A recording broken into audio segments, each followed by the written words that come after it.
Hello, আসসালামু আলাইকুম। আশা করি সবাই ভালো আছেন। আমি কিন্তু ভালো নাই, কারণ আমার বড় আপু অনেক অসুস্থ। কালকে তাকে মেডিকেল আনা হয়েছে। এখন হচ্ছে পিত্তথলিতে ফাটল হয়েছে, এটা অপারেশন করাবে 7টার দিকে। তো আমার আপুকে এখনো নেওয়া হয় নাই, নিবে কিছুক্ষণ পরেই নিবে। তো সবাই আমার আপুর জন্য একটু দোয়া করবেন, যেন সুস্থভাবে মানে আমাদের মাঝে আবার ফিরে আসতে পারে। মানে বুঝেনি তো, ও অনেক ভালো একটা মেয়ে। আমি দোয়া করি যেন ও সবসময় ভালো থাকে, বা হচ্ছে ওর অসুখটা যেন আল্লাহ কমিয়ে দেয়। আর ওর তো কিছুদিন মানে হচ্ছে 7টার দিকেই হবে অপারেশনটা।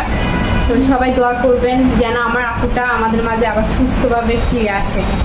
এখনো নেওয়া হয় নাই আপু, তুমি টেনশন করো না, সবসময় আমি তোমার পাশে আছি, তোমার পাশে থাকবো ইনশাল্লাহ। ইনশাআল্লাহ সবাই দোয়া করেন যেন অপারেশনে যেন সাকসেস হয়।